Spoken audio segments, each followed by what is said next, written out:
Hello सांग मैंने नमस्कार जय जगन्नाथ। तो आज आपण को वेलकम करा आम चैनल लाइफ एंड फ्लावर। जब आप नुआ जोड़ुंट आम चैनल को प्रथम थर देखते प्लीज सब्सक्राइब करके जी।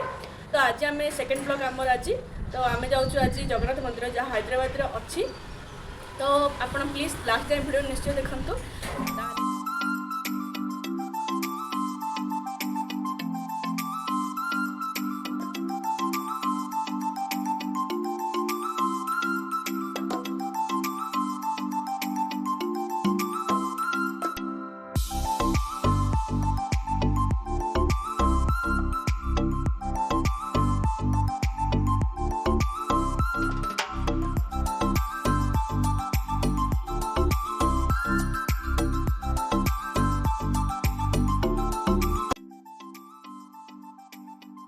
एते रास्ता बाइक रे आसला परे आमे आसी पहुँची गलु हैदराबाद जुबली हिल्स ठारे थिबा एई जगन्नाथ मंदिर।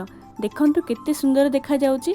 चलंतु मंदिर को जीवा पूर्व आमे किछि पूजा सामान मध्य किनि नबा। एठी आपण मानकु सब प्रकार पूजा सामान किछि मिली जिवो। गोटे दीपर मूल्य होची 20 टंका। आउ जो पॉलिथिन रे आपण माने सब देखुचंती से सबुर मूल्य होची 60 टंका। आ मंदिर को जीवा पूर्व प्रथमे गोड़ हाथ धोई नबा।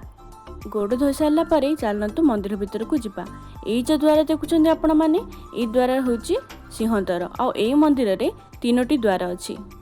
मंदिर भीतर को जाओ जो प्रथम अरुण स्तंभटी अच्छी। ता पाखे ही आपण मानक दीप लगेवाई समस्त प्रकार व्यवस्था रही। ये दीप लगेबे कहीं मंदिर भीतर को दीप एलाउ ना। चलतु प्रथमे आम दर्शन करने भोलेनाथ भोलेनाथ को दर्शन करने पर 22 पहाचरे चढ़ी आम जगह को दर्शन करने को जीवा। जगह को दर्शन करने पूर्व प्रथमे दर्शन करने आम पतित पावन बान को। देखंतु केते सुंदर केते पवन रे उड़ी जाउची आमर पतित पावन बाना। पतित पावन को दर्शन करने पर आम देखा आम चका आखि आमको केमिति मुरुकी मुरुकी देखुची। देखंतु गर्भगृह रे थाई आमको चका आखि केते सुंदर भावे दर्शन देउची। आउ जदि आपण माने दर्शन करिले जगन्नाथ को ताहले काहेकि डेरी करचंती। हाथ दुई टेकी कहंतु जय जगन्नाथ। जगन्नाथ को दर्शन करी मनर सबू आशा पूर्ण होला परि लागिला। आउ मन बहुत हल्का लागला, बहुत खुशी रे फुली उठिला। तापरे आमे दर्शन करि नेबा। चलंतु पार्श्व रे थिबा देवादेवी माननकु। यही द्वार हूँ अश्वद्वार। अश्वद्वार एंट्री करू करू आपण मैंने देखिए आम विघ्नहर्ता गणेश महाराज ये पूजा पाती। गणपति बापा मोरिया। चलतु एबे आमे दर्शन करने आउ कि देवादेवी मानू। यही मंदिर टी आपण मैंने देखुवे केते सुंदर भावे गढ़ा जाइए। आउ चारि पाखर कांथरे मध्य आपण मैंने विभिन्न प्रकार चित्र मध्य देखिपारे। यही मंदिर टी 2009 मसीह निर्माण होइछि। ओडिया कम्युनिटी माने मिसी यही मंदिरटी करिसंती। मंदिर रे देखुतबा छोट छोट मूर्ति और यही मंदिर कारुकार्य ओडिया कारीगर मानक द्वारा संभव हो पारिछि।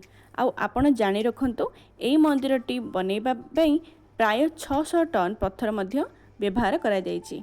मंदिर डाहाण पार्श्व माँ विमला पूजा पाउछंती। आपण माने दर्शन करियंतु माँ को। माँ कितने सुंदर भावे सज्जित होई अछंती।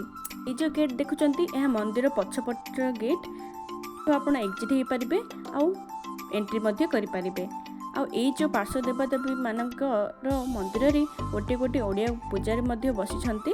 देखंतु नवग्रह मंदिर मध्य अच्छी। और नवग्रह मंदिर पाखरे ही आमे दर्शन करबा। चलंतु माँ को माँ महालक्ष्मी को।